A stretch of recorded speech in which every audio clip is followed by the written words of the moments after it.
Doris Dory Miller era asistente de comedor de segunda clase a bordo del acorazado USS West Virginia el 7 de diciembre de 1941 en Pearl Harbor. Sus acciones ese día fueron legendarias. Ayudó a llevar a muchos de sus compañeros de tripulación a un lugar seguro, incluido su capitán. Y luego tomó el control de una ametralladora antiaérea, a pesar de no tener entrenamiento en esa arma, y defendió su barco, derribando al menos un avión japonés. Se convirtió en un héroe nacional de la noche a la mañana, y fue el primer marinero negro en recibir el mayor reconocimiento de la Marina por valor frente al enemigo, la Cruz de la Armada. Fue nominado para la Medalla de Honor. Mucho menos recordada fue su muerte apenas 2 años después, a bordo del portaaviones de escolta USS Liscombe Bay. La muerte de Miller representó los riesgos que enfrentaban los jóvenes que servían a bordo de los barcos, que eran llamados despectivamente los ataúdes de Kaiser. Los portaaviones de la flota, los portaaviones Essex, acaparaban todos los titulares con sus extensos grupos aéreos y sus rápidos ataques. Pero los portaaviones pequeños, los portaaviones de escolta de la clase Casablanca, eran la columna vertebral indispensable de las operaciones navales aliadas. La batalla en la que Dory Miller se convirtió en un héroe puso a Estados Unidos en una posición difícil respecto a la aviación naval. En 1941, Estados Unidos solo tenía 7 portaaviones de flota, muy pocos, incluso considerando que ninguno se había perdido en Pearl Harbor. Se estaban construyendo más, pero los portaaviones de flota tardaban en construirse y sus grupos aéreos requerían entrenamiento. Había mucha demanda, pero una en particular obviamente llamaría la atención de la Marina. Los convoyes que cruzaban el Atlántico eran vulnerables a las manadas de lobos de los submarinos del almirante Karl Donitz a través de lo que se llamaba la Black Pit, o la brecha del Atlántico Medio, una vasta extensión de aproximadamente 1000 millas que estaba fuera del alcance de los aviones basados en tierra. Las pérdidas en la brecha eran devastadoras, y la solución obvia, escoltar convoyes con portaaviones, preocupaba al contraalmirante Guillermo F. Halsey, comandante de la Fuerza de Batalla Aérea de la Flota de los Estados Unidos. Le preocupaba que si sus portaaviones de flota eran llamados de inmediato a la batalla del Atlántico, eso, como explicó Jeffrey D. Barlow en una edición de 2013 de la U.S. Naval Institute Press, restringiría severamente tanto el entrenamiento de aviadores navales como la capacidad del servicio para transportar aviones del ejército y la marina a bases en el extranjero. En diciembre de 1940, Halsey envió un memorando al almirante Harold R. Stark, jefe de operaciones navales, sugiriendo la adquisición de buques mercantes adecuados y su pronta conversión en portaaviones auxiliares. En marzo siguiente, la Marina de los Estados Unidos adquirió el buque de carga Mormac Mail, de 12,000 toneladas de desplazamiento para su conversión experimental en un portaaviones. Mormac Mail era un buque de carga tipo C-3, uno de casi 240 construidos según un diseño de la Comisión Marítima de los Estados Unidos. Renombrada como USS Long Island, fue puesta en servicio el 2 de junio de 1941. El Long Island tuvo un servicio importante, entregando algunos de los primeros aviones a Guadalcanal, la famosa Fuerza Aérea Cactus, y entrenando pilotos. También demostró el concepto, algo que se consolidó cuando en julio de 1943 fue reclasificada como CBE-1. CB era el prefijo de la Marina para portaaviones de ala fija, y la E significaba escolta. Más de 4 docenas de CBE se convirtieron a partir de barcos C-3 y más tarde de petroleros de flota clase Cimarrón. Estos portaaviones prestaron un servicio vital en numerosos roles, transportando aviones, combatiendo submarinos alemanes y ayudando a cerrar la brecha del Atlántico Medio. Aunque el capitán de la Marina Calvin D. Durgan señaló que, debido a su baja velocidad, falta de protección y armamento ligero, se considera peligroso emplear un grupo de CBE en operaciones donde es probable que haya una oposición enemiga efectiva. El problema era que incluso estas conversiones no podían completarse con la suficiente rapidez. James L. Knowles Jr. explicó en la revista Smithsonian en 2004 que, a medida que la guerra se inclinaba lentamente a favor de los aliados, el creciente número de operaciones navales exigía más portaaviones de escolta. En 1943, el industrial Henry J. Kaiser presentó una solución. Kaiser era un hombre hecho a sí mismo, hijo de un zapatero. Su empresa de pavimentación, Henry J. Kaiser Company Limited, fue uno de los contratistas principales para la construcción de la presa Hoover. En 1940, Gran Bretaña tenía dificultades para suministrar suficientes barcos nuevos para reemplazar las pérdidas en la batalla del Atlántico. Kaiser, que nunca había construido un barco, abrió un astillero y comenzó a construir barcos para satisfacer esta demanda. Él revolucionaría la forma en que se construían los barcos. Dwight John Zimmerman lo explica en un artículo de 2021 en la página web de Defense Media Network. Antes de que Kaiser entrara en el negocio, los barcos se construían desde la quilla hacia arriba por un solo equipo de trabajadores, un proceso que tomaba hasta 6 meses. Kaiser adaptó técnicas de producción en masa a la construcción naval, instituyendo técnicas de construcción y ensamblaje modulares en las que las secciones del barco se soldaban en lugar de ser remachadas. Kaiser y sus astilleros fueron fundamentales en el diseño y la aceleración de la producción de los barcos de carga llamados Liberty y posteriormente Victory. Solo por eso, debería ser reconocido como uno de los industriales cuyo papel en ganar la guerra fue, posiblemente, más importante que el de cualquier comandante militar. Pero en 1943 Kaiser argumentó que podía aplicar sus métodos a los buques de guerra. Kaiser propuso un plan radical: construir 50 portaaviones de escolta diseñados especialmente desde la quilla, utilizando técnicas de línea de ensamblaje. Knowles escribe que Kaiser ya estaba produciendo barcos Liberty para carga en menos de 60 días cada uno. Aplicó las mismas técnicas a sus portaaviones de escolta, ensamblando gran parte de cada barco a partir de secciones prefabricadas. A pesar del escepticismo inicial de la oficina de buques de la Marina, que dudaba que un astillero pudiera producir buques de guerra complejos tan rápido, el presidente Franklin D. Roosevelt apoyó el proyecto. El resultado fue el diseño S-4-S2-BB-3. El primer portaaviones que se lanzó desde el astillero de Henry Kaiser. Ahora preparado para la producción en masa, el constructor naval milagroso de Estados Unidos promete entregar 6 portaaviones al mes. El primer barco de la clase, USS Casablanca, CBE-55, construido en la compañía de construcción naval Kaiser, en Vancouver, Washington, fue botado el 3 de noviembre de 1942. Entre esa fecha y julio de 1944, el astillero entregó los 50 barcos. En el punto máximo de producción, se estaba poniendo en servicio un nuevo portaaviones cada semana. Este ritmo industrial sigue siendo inigualable en la historia naval. Fue un logro asombroso, demostrando que la cantidad tiene una calidad propia.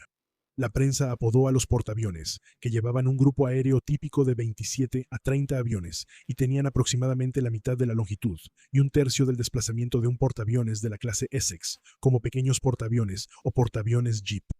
Los británicos los llamaron portaaviones Woolworth, en referencia a las tiendas comerciales estadounidenses, haciendo alusión a que eran producidos en masa y relativamente baratos.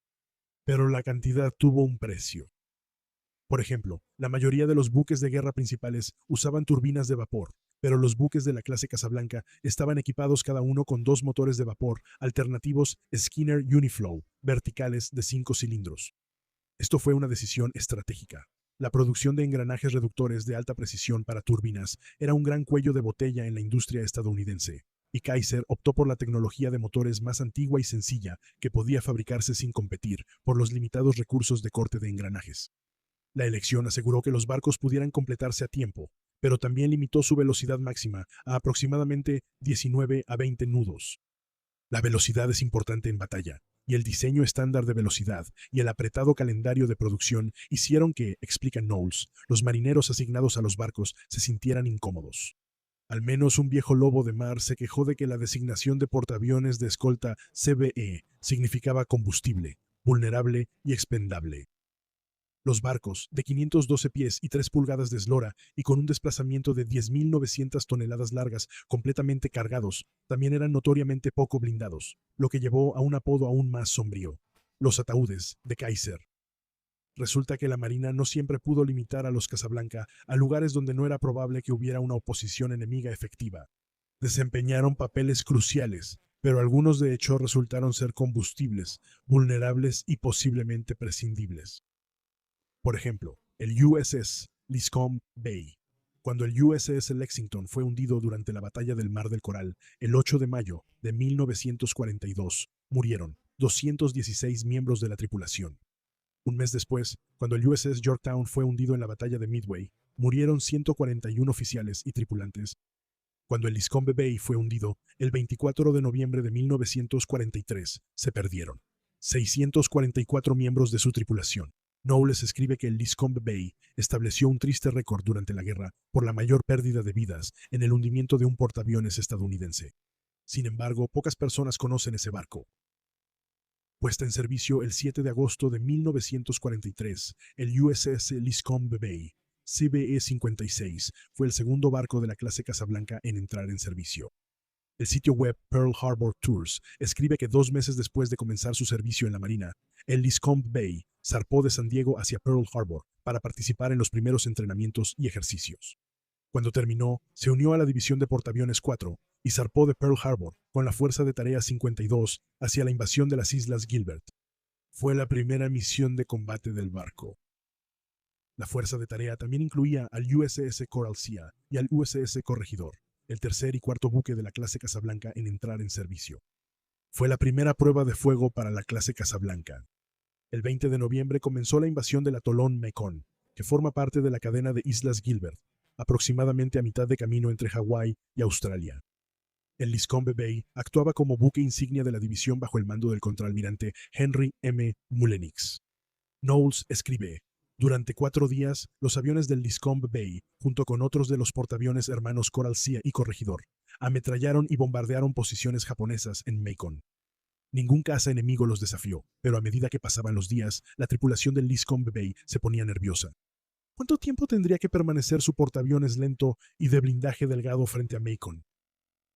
A las 4:30 a.m. del 24 de noviembre, el barco entró en alerta general de rutina, y a las 5:05 a.m. sus tripulaciones de vuelo se prepararon para despegar al amanecer. Pero, sin que ellos lo supieran, el barco estaba siendo seguido por el submarino japonés, Paniero 175, recién llegado a las Islas Gilbert. Pearl Harbor Tours explica que aproximadamente a las 5:10, un vigía a bordo del Liscombe Bay avistó un torpedo dirigiéndose rápidamente hacia el portaaviones de escolta. Momentos después, impactó, detonando el depósito de municiones. La explosión atravesó el barco, esparciendo metralla hasta 5,000 yardas de distancia y lanzando escombros sobre el cercano USS New Mexico. El capitán Lansford Lomax Hunter del New Mexico escribió más tarde: la primera señal del impacto fue un destello brillante y rápido de fuego, seguido en 2 o 3 segundos por una gran explosión y una enorme masa de fuego que pareció envolver el barco e iluminó brillantemente el área circundante. Esta columna de fuego se elevó a una altura de varios cientos de pies, llevando consigo restos en llamas y fragmentos que cayeron al mar durante varios minutos por todos lados. Una segunda explosión fuerte se vio y se escuchó aproximadamente 20 segundos después de la primera. Cuando la nube de fuego se levantó del barco, se pudo ver que era un naufragio en llamas, con incendios ardiendo en toda su estructura. El Liscombe Bay se hundió en solo 23 minutos, víctima de un solo torpedo. El almirante Mullenix murió. El capitán del barco Irving D. Wilsey murió. El héroe nacional Dory Miller murió. Knowles escribe que 77 pilotos y tripulantes del escuadrón compuesto WC-39 cruzaron la pasarela del Liscombe Bay por primera vez en San Diego. Para más de la mitad de ellos sería un viaje de solo ida. La batalla para tomar la isla Macon terminó ese día. 66 soldados del ejército de los Estados Unidos murieron en la batalla, aproximadamente una 10ª parte de las pérdidas de la tripulación del Liscombe Bay. Fue la primera, pero no la única pérdida entre los Casablanca. El momento decisivo para la clase Casablanca llegó el 25 de octubre de 1944 durante la batalla del Golfo de Leyte, en lo que es ampliamente considerado uno de los enfrentamientos navales más desiguales y heroicos de la historia. Una unidad de tarea de 6 portaaviones de la clase Casablanca, incluyendo el Fanshawe Bay, St. Lo, White Plains, Callanin Bay, Kitkin Bay y Gambier Bay, junto con 3 destructores y 4 escoltas de destructores, con el nombre en clave de Fuerza de Tarea, o Taffy III, resultaron ser lo único que se interponía entre la Fuerza Central japonesa y las vulnerables playas de invasión estadounidenses. El electricista Orville Bettard, a bordo del St. Lo, recordó para el Museo de la Segunda Guerra Mundial de Estados Unidos: nuestros señalistas empezaron a enviar mensajes con luces a los barcos en el horizonte para averiguar si eran amigos o enemigos, y no respondieron. Después de unos minutos, ¡boom!, empezaron a dispararnos. Bueno, entonces supimos quiénes eran. La fuerza japonesa, liderada por el acorazado Yamato, tenía un poder de fuego abrumador. 4 acorazados, 6 cruceros pesados y 11 destructores. Los portaaviones de escolta de Taffy III estaban diseñados para combatir submarinos y apoyar operaciones terrestres, no para intercambiar andanadas con cañones de 18 pulgadas. Barrett Tillman escribió en la Naval Institute Press en 2013 que la extensa batalla del Golfo de Leyte, que había comenzado con tanto éxito 2 días antes, se había convertido en un desastre para la unidad de tarea del contraalmirante Clifton Sprague, conocida por su distintivo de llamada Taffy III. Los portaaviones comenzaron de inmediato a poner en el aire sus grupos aéreos. El capitán de corbeta Edward J. Huxtable, comandante del escuadrón compuesto BC-10 a bordo del Gambier Bay, estaba sentado solo en la sala de oficiales cuando sonó alerta general. Recordó que el teniente de grado junior, John Holland, entró apresuradamente y dijo: «Capitán, será mejor que suba rápido a la sala de alistamiento. Ya están abordando los aviones», explica Tillman. Huxtable siguió a Holland por el pasillo a toda velocidad. Preguntó qué estaba pasando. «No lo sé», respondió Holland, «pero debe estar desatándose el infierno». Para cuando llegaron a la cubierta, los proyectiles estaban cayendo entre los portaaviones. Mientras los aviones despegaban, tuvieron su primer vistazo a la flota que los atacaba. El alférez Charles Dugan exclamó por la radio: «¡Oh, mierda!». Taffy 3 empezó a crear humo, tratando de ocultar los portaaviones vulnerables del fuego japonés. Betard recuerda que los proyectiles pasaban tan cerca del Saint, lo que, por el rabillo del ojo, vio venir tres grandes proyectiles que simplemente pasaron por encima de la proa. Una de las vainas de los proyectiles cayó sobre nuestra cubierta y se quedó ahí balanceándose un rato. Estaban así de cerca. Pero la dirección del viento hacía que el humo no pudiera proteger el flanco del Gambier Bay, y estaba recibiendo fuego de los cañones de 8 pulgadas de los cruceros japoneses. El barco fue alcanzado al menos 15 veces. Tillman señala que los impactos más graves perforaron las calderas, abrieron un agujero en la sala de máquinas de proa, comenzaron una inundación severa y destruyeron el sistema de dirección.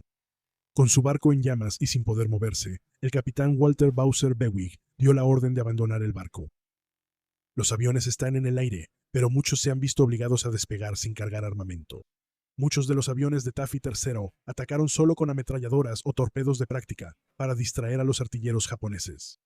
Si bien las acciones heroicas y desesperadas del destructor USS Johnston y el destructor de escolta USS Samuel B. Roberts son generalmente conocidas, los aviones de los portaaviones de Taffy III quizás fueron aún más importantes para el sorprendente resultado. El comandante japonés, el almirante Takeo Kirita, llegó a convencerse de que la fuerza a la que se enfrentaba era mucho mayor de lo que realmente era, y se retiró. Pero ya era demasiado tarde para el Gambier Bay. El fuego finalmente alcanzó un TBF Avenger armado con torpedos en la cubierta, detonando más bombas almacenadas. El barco se volcó. Tillman escribe que, con la quilla expuesta al cielo, los hombres más cercanos al portaaviones podían ver claramente los daños bajo el agua que había sufrido. Se podían ver varios agujeros de proyectiles, y la hélice de babor había desaparecido. El barco se hundió en menos de 4 minutos después de volcarse. 131 de sus tripulantes se hundieron con ella. El USS Gambier Bay tiene la trágica distinción de ser el único portaaviones estadounidense hundido por fuego de artillería enemiga durante la guerra. Ella se mantuvo en formación, recibiendo impacto tras impacto de los cruceros japoneses para ganar tiempo para el resto del grupo operativo. Y sin embargo, el día aún no había terminado para los otros portaaviones de Taffy III. Habían sobrevivido entrando y saliendo de los chubascos para esquivar. Los proyectiles habían caído a ambos lados del USS St. Louis varias veces, pero incluso cuando los cruceros y acorazados se retiraban, los portaaviones fueron atacados por aire. Los aviones eran de una unidad de ataque especial, y su táctica era nueva y aterradora. La Marina de los Estados Unidos se enfrentaba por primera vez al kamikaze. El sitio web del Museo de la Segunda Guerra Mundial explica que, después del combate artillero, Betard bajó bajo cubierta para desayunar, y como muchos de sus compañeros de barco, se sintió seguro cuando la flota japonesa desapareció en el horizonte. Pero mientras bajaba, sonó la alarma general de la nave. Recordó: «Salí de nuevo y miré a mi alrededor, preguntándome dónde estaba la flota japonesa. Y no había ninguna flota japonesa. De una chubasco salió un solo avión, y este avión se acercó, y vi esa bola roja en el costado, así que supe que era japonés». El avión era un A-6M0 que atacó al St. Louis con una bomba antes de estrellarse contra la cubierta del portaaviones. Betard recordó que el avión atravesó la cubierta de vuelo de madera que teníamos y simplemente explotó en la cubierta del hangar. Y luego se estrelló contra el avión en la cubierta, y esa explosión en la cubierta del hangar. A partir de ahí saltamos por los aires porque estábamos cargando combustible a los aviones. Las bombas estaban expuestas, sin protección real. Fuego. La compartimento de torpedos explotó. Más municiones explotaron cuando se dio la orden de abandonar el barco. Betard logró saltar por la borda, pero 143 de su tripulación murieron. El USS St. Louis fue el primer barco estadounidense hundido por un kamikaze. No sería el último. Otra víctima fue el USS Omni Bay, de la clase Casablanca. El 4 de enero de 1945, transitaba por el mar de Sulu, al oeste de Filipinas, cuando fue atacado por kamikazes. Jay Price de Radio Pública Nacional lo explicó en 2023. El piloto salió directamente del sol cegador, y los artilleros del barco no tuvieron tiempo ni siquiera de disparar una vez. El piloto soltó 2 bombas un instante antes de estrellarse contra el barco. Una atravesó la cubierta de vuelo y incendió los aviones completamente cargados de combustible en la cubierta del hangar. La tripulación luchó contra los incendios durante 1 hora, pero el riesgo de más explosiones secundarias era demasiado grande. Se dio la orden de abandonar el barco. El barco tuvo que ser hundido por el destructor USS Burns, porque representaba un riesgo para la navegación. 95 marineros murieron en el ataque. Lamentablemente, muchos sobrevivientes fueron llevados a bordo del crucero ligero Columbia, que posteriormente fue atacado por un kamikaze 2 días después, matando a 7 sobrevivientes del Omni Bay.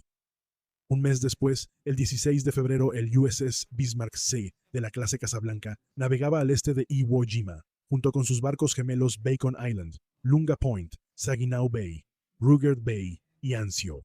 Sus aviones brindaban apoyo aéreo cercano en la batalla en la isla. 5 kamikazes, Mitsubishi J-4Ms, atacaron el Lunga Point. El fuego del Bismarck C y del Lunga Point destruyó a 4, causando solo daños leves al Lunga Point. El quinto, sin embargo, cambió de objetivo en el último minuto, acercándose tan bajo que los cañones del Bismarck C no pudieron inclinarse lo suficiente para apuntarle. El avión impactó, atravesó la cubierta del hangar y explotó cerca de los depósitos de municiones. El timón del barco quedó inutilizado. Las tripulaciones intentaron desesperadamente combatir el incendio, pero las llamas hicieron que el barco brillara en la oscuridad, y otro kamikaze la tomó como objetivo. El segundo impacto mató a gran parte del equipo de bomberos que combatía el incendio e inutilizó el equipo contra incendios. Se dio la orden de abandonar el barco. Se hundió bajo las olas 2 horas después del primer impacto. 318 de sus tripulantes murieron, muchos debido a la hipotermia en el agua. El Bismarck C fue el último portaaviones estadounidense hundido por un ataque enemigo durante la Segunda Guerra Mundial. Los CBE, y especialmente los 50 barcos de la clase Casablanca, hicieron una labor enorme durante la Segunda Guerra Mundial, mientras que los portaaviones de la flota se llevaban toda la gloria. Después de la guerra, algunos fueron transformados en portahelicópteros, pero los barcos pequeños y lentos tuvieron problemas para encontrar un lugar en una marina que estaba en transición hacia los cazas a reacción.